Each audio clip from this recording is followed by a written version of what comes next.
आजकल खर्राटों की समस्या आम हो गई है और लोग ऐसे ऐसे खर्राटे मारते हैं जैसे कि ट्रक चला रहे हो।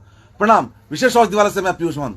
आज मैं बताऊंगा कि आपका देसी उपाय क्या है खर्राटों का इलाज के लिए। देखिए, आपके घर में पुदीना होता है, पुदीना का रस निकाल लीजिए और रस निकाल के दोनों नाकों में रात को सोते समय 2-2 बूंद डाल दीजिए और देखिए चमत्कार। और दूसरे तरह से यह भी कर सकते हैं आप, पुदीना का किसी बर्तन में डाल के उसकी भाप भी ले सकते हैं। तो ये देसी चमत्कार है और आयुर्वेदिक तो मुमकिन है। आयुर्वेद पर तो लौटना ही होगा दोस्तों। यदि आपको और कोई उपाय चाहिए कि आप ये सब काम नहीं कर सकते तो फिर तो हमारे पास उपचार है ही। आप हमसे इस तरह की देसी दवाएं मंगा सकते हैं और बहुत तरह की देसी दवाएं। आपको अगर अच्छा लगता हो इस तरह के वीडियोस देखना तो लोगों को जरूर शेयर किया कीजिए, जिससे कि लोगों की भी जानकारी बढ़ती है। दोस्तों प्रणाम।